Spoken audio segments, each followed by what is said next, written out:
Episode 12। Salim ने सोचा अमरकांत रुपए लिए आता होगा, पर 8 बजे 9 का अमल हुआ और अमर का कहीं पता नहीं।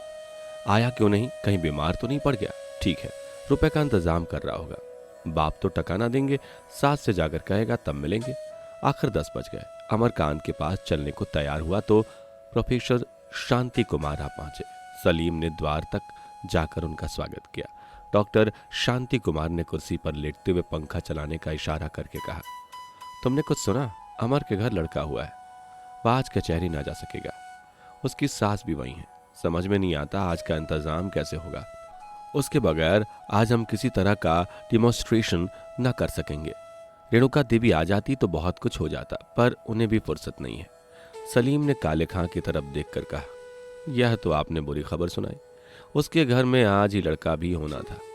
बोलो काले खां। अब काले खां ने अविचलित भाव से कहा, तो कोई हर्ज नहीं भैया, तुम्हारा काम मैं कर दूंगा, रुपए फिर मिल जाएंगे। अब जाता हूं, 2-4 रुपए का सामान लेकर घर में रख दो। मैं उधर से ही कचहरी चला जाऊंगा, ज्यों ही तुम इशारा करोगे बस। वह चला गया तो शांति कुमार ने संदेहात्मक स्वर में पूछा, यह क्या कर रहा था? मैं ना समझा। सलीम ने इस अंदाज से कहा मानो यह विषय गंभीर विचार के योग्य नहीं है। कुछ नहीं, जरा काले खां की जमा मर्दी का तमाशा देखना है। अमरकांत की यह सलाह है कि जज साहब आज फैसला सुना चुके तो उन्हें थोड़ा सा सबक दे दिया जाए। डॉक्टर साहब ने लंबी सांस खींचकर कहा, तो कहो, तुम लोग बदमाशी पर उतर आए। अमरकांत की यह सलाह है और यह और भी अफसोस की बात है, वह तो यहां है ही नहीं, मगर तुम्हारी सलाह से तजवीज हुई है, इसलिए तुम्हारे ऊपर भी इसकी उतनी ही जिम्मेदारी है। मैं इसे कमीनापन कहता हूं। तुम्हें यह समझने का कोई हक नहीं है कि जज साहब अपने अफसरों को खुश करने के लिए इंसाफ का खून कर देंगे। जो आदमी इल्म में, अक्ल में, तजुर्बे में, इज्जत में तुमसे कोसों आगे है, वह इंसाफ में तुमसे पीछे नहीं रह सकता। मुझे इसलिए और भी ज्यादा रंज है कि मैं तुम दोनों को शरीफ और बेलौस समझता था। सलीम का मुंह जरा सा निकल आया। ऐसी लताड़ उसने उम्र में कभी न पाई थी। उसके पास अपनी सफाई देने के लिए एक भी तर्क, एक भी शब्द न था। अमरकांत के सर इसका भार डालने की नीयत से बोला, मैंने तो अमरकांत को मना किया था, पर जब वह ना माने तो क्या करें? डॉक्टर साहब ने डांट कर कहा, तुम झूठ बोलते हो। मैं ये नहीं मान सकता, यह तुम्हारी शरारत है। आपको मेरी यकीन ही ना है तो क्या इलाज? अमरकांत के दिल में ऐसी बात हरगिज ना पैदा हो सकती। सलीम चुप हो गया।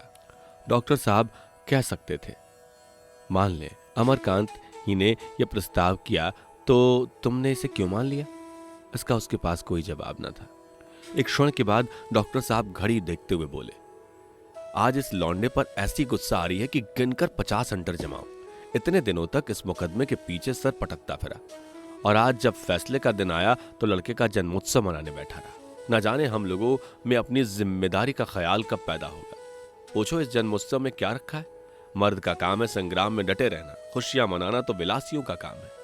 मैंने फटकारा तो हंसने लगा। आदमी वह है जो जीवन का एक लक्ष्य बना ले और जिंदगी भर उसके पीछे पड़ा रहे, कभी कर्तव्य से मुंह ना मोड़े। या क्या कि कटे हुए पतंग की तरह जिधर हवा उड़ा ले जाए उधर चला जाए। तुम तो कचहरी चलने को तैयार हो, हमें और कुछ नहीं कहना है। अगर फैसला अनुकूल है तो भिखारिन को जुलूस के साथ गंगा तट तक लाना है और वहां सब लोग स्नान करेंगे और अपने घर चले जाएंगे। सजा हो गई तो उसे बधाई देकर विदा करना होगा। आज की शाम को तालीमी इस्लाह पर मेरी स्पीच भी होगी, उसकी भी फिक्र करनी है। तुम भी कुछ बोलोगे? सलीम ने सकुचाते हुए कहा, मैं ऐसे मसले पर क्या बोलूंगा? क्यों, हर्ज क्या है? मेरे ख्यालात तुम्हें मालूम है। यह किराए की तालीम हमारे कैरेक्टर को तबाह किए डालती है। हमने तालीम को भी एक व्यापार बना लिया है। व्यापार में ज्यादा पूंजी लगाओ, ज्यादा नगा होगा। तालीम में भी खर्च ज्यादा करो, ज्यादा ऊंचा ओहदा पाओगे। मैं चाहता हूं कि ऊंची से ऊंची तालीम सबके लिए मुआफ हो, ताकि गरीब से गरीब आदमी भी ऊंची से ऊंची लियाकत हासिल कर सके और ऊंचे से ऊंचा ओहदा पा सके। यूनिवर्सिटी के दरवाजे मैं सबके लिए खुला रखना चाहता हूं। सारा खर्च गवर्नमेंट पर पड़ना चाहिए। मुल्क को तालीम की उससे कहीं ज्यादा जरूरत है जितनी फौज की। सलीम ने शंका की, फौज ना हो तो मुल्क की हिफाजत कौन करेगा? डॉक्टर साहब ने गंभीरता के साथ कहा, मुल्क की हिफाजत करेंगे हम और तुम और मुल्क के 10 करोड़ जवान जो अब बहादुरी और हिम्मत से दुनिया के किसी कौम से पीछे नहीं है। उसी तरह जैसे हम और तुम रात को चोरों के आ जाने पर पुलिस को नहीं पुकारते, बल्कि अपनी अपनी लकड़ियां लेकर घर से निकल पड़ते हैं। सलीम ने पीछा छुड़ाने के लिए कहा, मैं बोल तो ना सकूंगा लेकिन आऊंगा जरूर।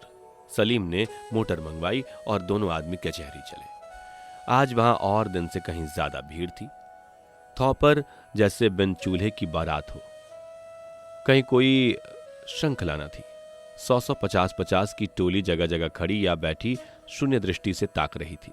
कोई बोलने लगता था तो 100-200 आदमी इधर से उधर आकर उसे घेर लेते थे। डॉक्टर साहब को देखते ही हजारों आदमी उनकी तरफ दौड़े। डॉक्टर साहब मुख्य कार्यकर्ताओं को आवश्यक बातें समझाकर वकालत खाने की तरफ चले तो देखा लाला समरकांत सबको निमंत्रण पत्र बांट रहे हैं। वह उत्सव उस समय सबसे आकर्षण का विषय था। लोग बड़ी उत्सुकता से पूछ रहे थे कौन कौन सी तवाइफें बुलाई गई हैं, भांड भी है या नहीं, मांसाहारियों के लिए भी कोई प्रबंध है। एक जगह 10-12 सज्जन नाच पर वाद विवाद कर रहे थे। डॉक्टर साहब को देखते ही एक महाशय ने पूछा, कहिए आप उत्सव में आएंगे या आपको कोई आपत्ति है। डॉक्टर शांति कुमार ने उपेक्षा भाव से कहा, मेरे पास इससे ज्यादा जरूरी काम है। एक साहब ने पूछा, आखिर आपको नाच से ऐतराज क्यों है। डॉक्टर ने अनक्षा से कहा, इसलिए कि आप और हम नाचना ऐब समझते हैं। नाचना विलास की वस्तु है, भक्ति और आध्यात्मिक आनंद की वस्तु है, पर हमने इसे लज्जास्पद बना रखा है। देवियों को विलास और भोग की वस्तु बनाना अपनी माताओं और बहनों का अपमान करना है। हम सत्य से इतनी दूर हो गए हैं कि उसका यथार्थ रूप भी हमें नहीं दिखाई देता। नृत्य जैसे पवित्र। सहसा एक युवक ने समीप आकर डॉक्टर साहब को प्रणाम किया। लंबा दुबला पतला आदमी था, मुख सूखा हुआ, उदास, कपड़े मैले और जीर्ण, बालों पर गर्द पड़ी हुई थी। उसकी गोद में 1 साल भर का हुष्ट पुष्ट बालक था, बड़ा चंचल लेकिन कुछ डरा हुआ। डॉक्टर ने पूछा, तुम कौन हो, मुझसे काम है। युवक ने इधर उधर संशय भरी आंखों से देखा, मानो इन आदमियों के सामने वह अपने विषय में कुछ कहना नहीं चाहता, और बोला, मैं तो ठाकुर हूं, यहां से 6-7 कोस पर एक गांव महुली, वहीं रहता हूं। डॉक्टर साहब ने उसे तीव्र नेत्रों से देखा और समझ गए। बोला, अच्छा, वही गांव जो सड़क के पश्चिम तरफ है, आओ मेरे साथ। डॉक्टर साहब उसे लिए पास वाले बगीचे में चले गए और एक बेंच पर बैठकर उसकी ओर प्रश्नवाचक निगाह से देखा कि अब वह उसकी कथा सुनने को तैयार है। युवक ने सकुचाते हुए कहा, इस मुकदमे में जो औरत है वह इसी बालक की मां है। घर में हम 2 प्राणियों के सिवा कोई और नहीं है। मैं खेती बाड़ी करता हूं, वह बाजार में कभी कभी सौदा सुलूग लाने चली जाती थी।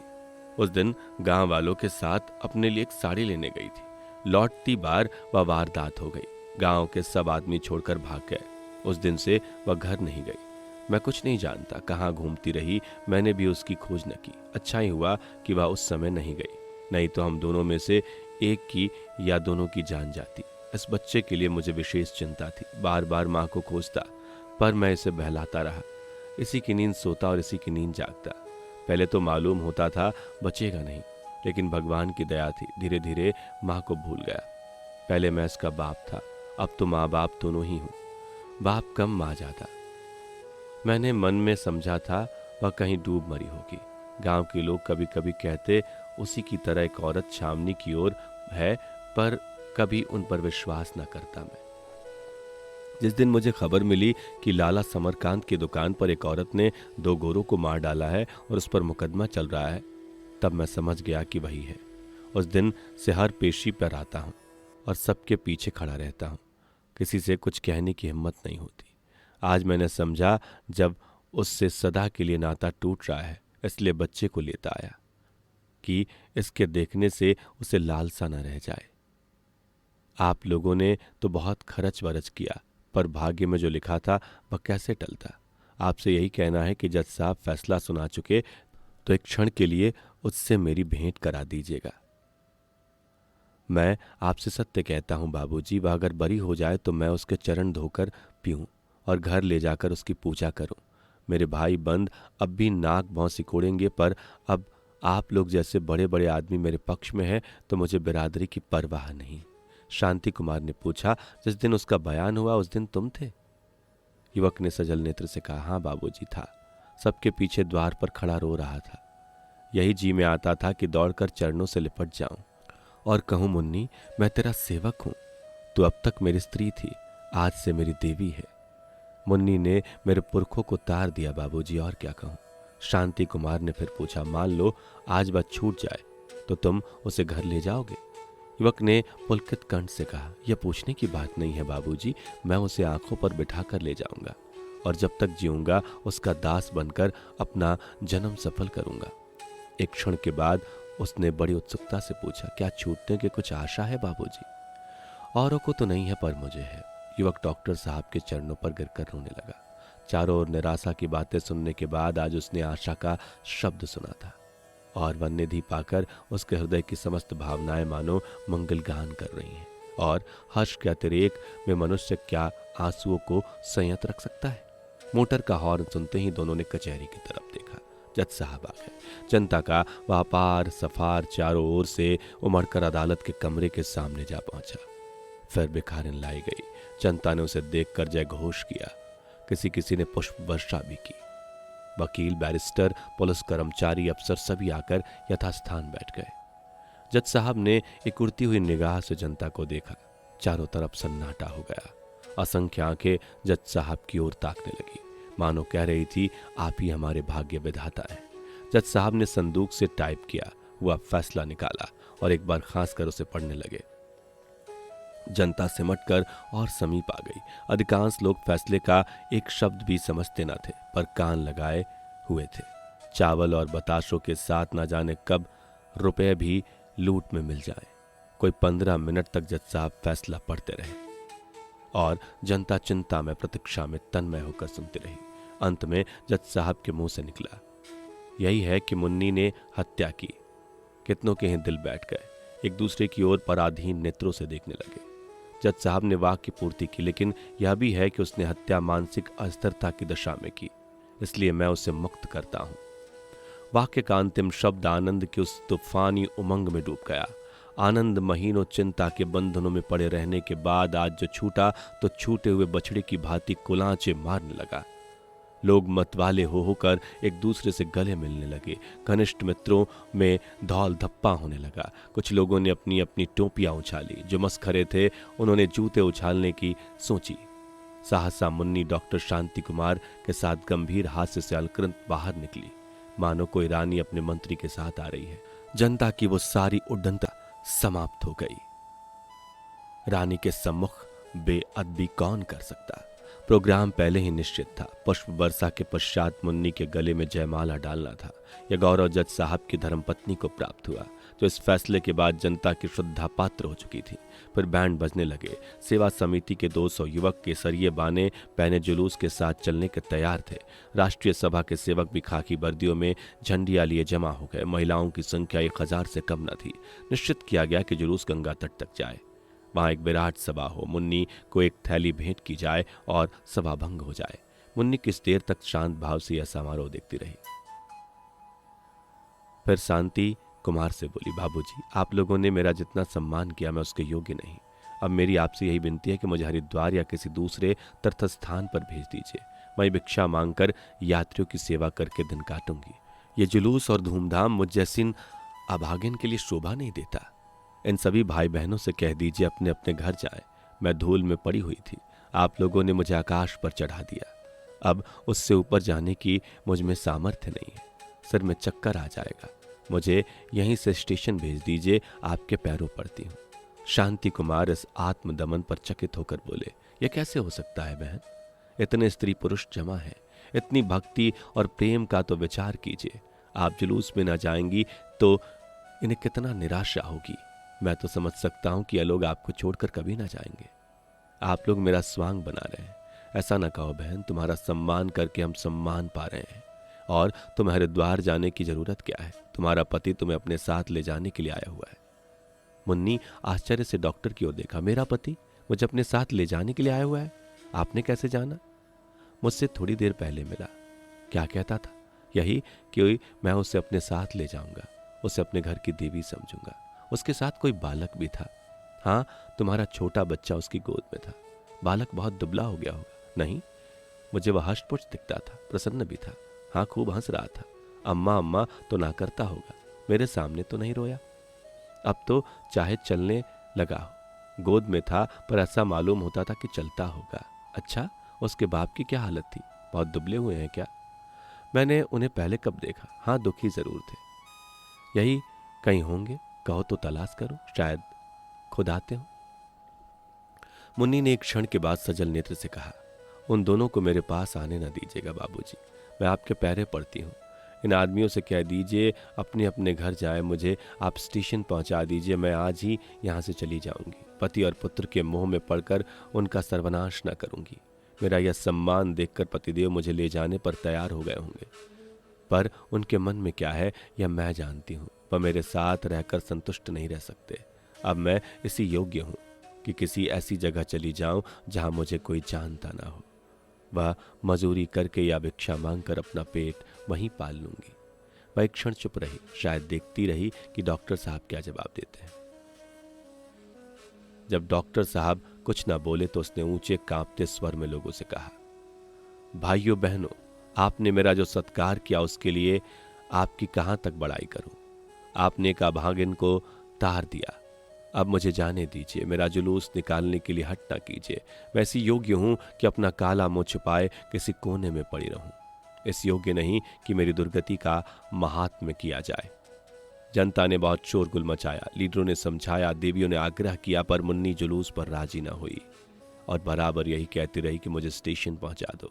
आखिर मजबूर होकर डॉक्टर साहब ने जनता को विदा किया, मुन्नी को मोटर पर बिठाया। मुन्नी ने कहा, अब यहां से चलिए, किसी दूर स्टेशन पर ले चलिए जहां ये लोग एक भी ना हो। शांति कुमार ने इधर उधर देखा, प्रतीक्षा की आंखों से देखकर कहा, इतनी जल्दी ना करो बहन, तुम्हारा पति आता ही होगा।